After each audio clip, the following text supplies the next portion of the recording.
Kabupaten Buru, tepatnya di Desa Savana. Dan kita mengundang hampir seluruh petani yang ada di Kabupaten Buru terkait soal sawah.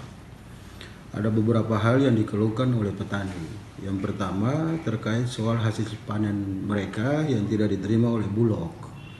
Dan kita juga baru tahu bahwa ternyata Bulog selama ini tidak membeli hasil panen dari petani sawah padi yang ada di Kabupaten Buru. Oleh karena itu dalam waktu dekat setelah jadwal pengawasan ini kita akan memanggil Bulog dan meminta penjelasan terkait soal kenapa Bulog tidak meminta atau tidak membeli hasil pertanian dari para petani yang ada di Buru. Itu satu. Yang kedua, petani juga mengeluhkan terkait soal alokasi pupuk subsidi.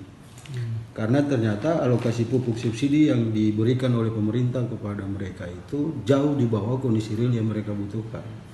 Sehingga petani mau tidak mau menggunakan pupuk non subsidi.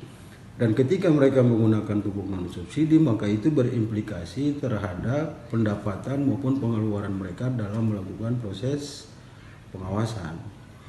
Oleh karena itu, dalam waktu dekat juga setelah pengawasan, kami komisi akan segera memanggil Dinas Pertanian untuk membicarakan terkait itu. Terima kasih sudah nonton. Jangan lupa like, subscribe, dan share ya.